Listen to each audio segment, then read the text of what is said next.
E, gente, conta pra mim, a casa dos avós costuma ser sempre um lugar de festa pros netos, né? Lá eles podem comer guloseimas à vontade, enquanto assistem TV até um pouquinho mais tarde, né? As mães de cabelo em pé vivem reclamando que os avós ainda vão estragar as crianças. Mas especialistas garantem que esse tipo de mimo por todos os lados não prejudica a educação das crianças. E se for bem administrada pelas duas gerações que tomam conta delas, viu? Para falar sobre esse assunto, eu recebo agora Margarete Alves do nosso quadro Teleterapia.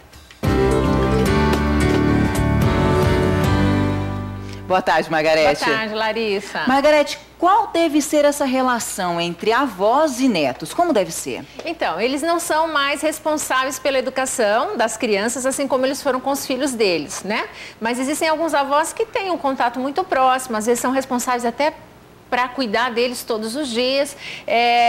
Então é importante esse cuidado, mas daí já é um cuidado mais light, que a gente costuma dizer, né? Ele não precisa ficar tão atento na questão do limite, de passar isso ou aquilo para a criança, ele já pode ser mais afetivo, já passou bastante tempo, ele aprendeu coisas, né, que ele experimentou na educação com os filhos, ele já pode olhar para trás e perceber que talvez ele tenha...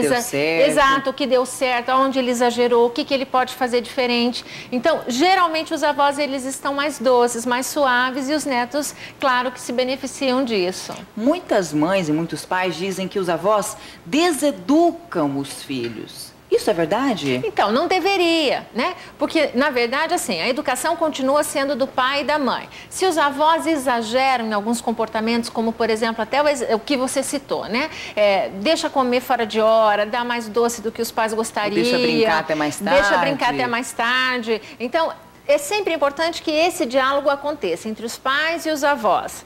Muitas vezes os pais pisam em ovos para ter essa conversa com os avós, porque afinal de contas eles estão fazendo o favor de cuidar dos filhos deles.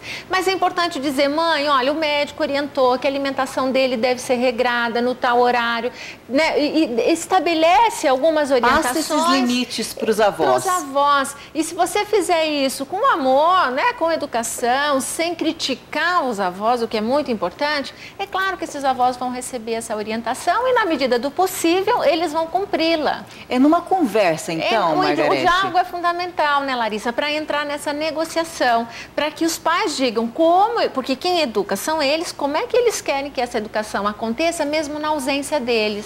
E o que você falou é importante, um dos diferenciais entre avós e pais é essa disponibilidade de tempo. Sim. Porque geralmente são aposentados, né? Já tem mais tempo livre, podem aproveitar mais, então eles podem explorar essa parte afetiva com a criança. Exato. Então, assim, geralmente ir até a casa dos avós é sempre muito gostoso. É festa, né? É festa, a criança sabe que ela vai poder, às vezes, até fazer algumas coisas que no dia a dia, com o pai e a mãe, eles não podem fazer. Mas é claro que dentro de um limite, isso não significa que vai ser uma deseducação. Não, muito pelo contrário. Acho que é um momento onde a criança ela é nutrida afetivamente também. Mas os avós também podem cobrar a educação das crianças. Por exemplo, não ter gritaria, não fazer bagunça, ou deve ser tudo livre? Não, ele precisa estabelecer limite, tanto o avô como a avó.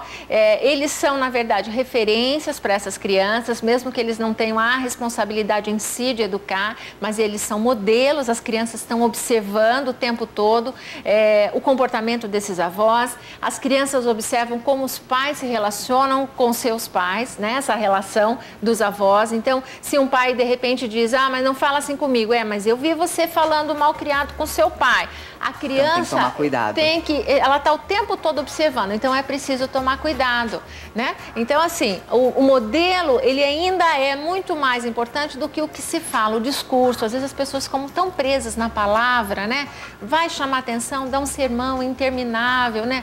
O modelo continua sendo a melhor referência. Então, é lógico, as crianças estão observando, é importante que os avós coloquem regras na casa deles, como é que eu quero, né? Não pisa no sofá com o sapato, vai sujar, não gosta de gritaria, olha o barulho. Normal, vai estabelecer limites, bem normal. Né? Ou seja, os avós também podem ajudar nessa educação sem dúvida, também. Porque muitas vezes o pai e a mãe trabalham, muitas vezes, na maioria das vezes, né, o pai e a mãe trabalham e não quer deixar a criança numa escolinha, num centro de educação infantil. A casa dos avós é essa alternativa. Às vezes, até dentro do que você falou, fica meio período na escola e meio período na casa dos avós. É uma outra coisa que eu venho, né, acompanhando com muita frequência. É uma relação, às vezes, bastante melindrosa, Larissa, porque os avós, às vezes, querem dizer algo, mas têm medo da reação dos pais. Ah, é? Eles Sim, acabam também. deixando de reprimir a criança por causa da reação dos pais? Eles têm medo de que eles possam estar invadindo, né, um espaço que, na verdade, não é deles. Eles podem achar que os pais vão achar ruim se você chamar atenção e tudo mais. Mas eu volto a dizer, o diálogo entre essas duas gerações, né, os pais e os avós, é muito importante, né, que os avós também digam. Alguns dizem para mim assim: Margarete, então eu prefiro não dizer direto para a criança, mas eu digo para os pais. Aconteceu, funciona. Exato, aconteceu tal situação, isso me preocupou, conversa com teu filho, explica para ele que isso não vai se repetir de novo aqui em casa. E às vezes os pais podem fazer essa ponte também quando os avós têm dificuldade de falar diretamente. Aquela palmada, é claro que a gente não vai espancar as crianças, né? Isso é fora de cogitação. Mas aquela palmadinha de leve, o avô também pode dar? Larissa, assim, em todas as situações, né, quando eu tenho que me posicionar com relação a isso, eu sou 100% contra da palmada. Seja ela dada pelos pais, seja ela dada pelos avós. Acho que bater significa você dizer que você está coagindo um comportamento através da agressividade, mesmo que as pessoas tentam argumentar comigo, mas é uma palmadinha leve, né, e tudo mais.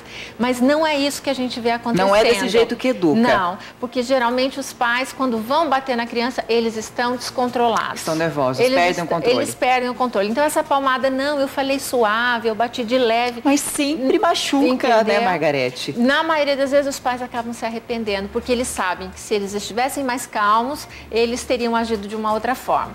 Então, independente de ser pais ou avós, eu sou 100% contra da palmada. É uma agressão. Essa conversa entre filhos, né, pais e avós, devem também ser feita longe da criança, né, Margarete? Sim, porque às vezes existem alguns impasses, às vezes as opiniões se divergem. Percebe que o pai vamos colocar assim, né? Então, eu tenho um filho e a filha, o casal, né? Eles vêm de famílias diferentes, eles têm costumes diferentes. Então, se eu tô com os avós maternos, eles vão ter uma posição. Os avós paternos vão ter outros costumes, outros hábitos.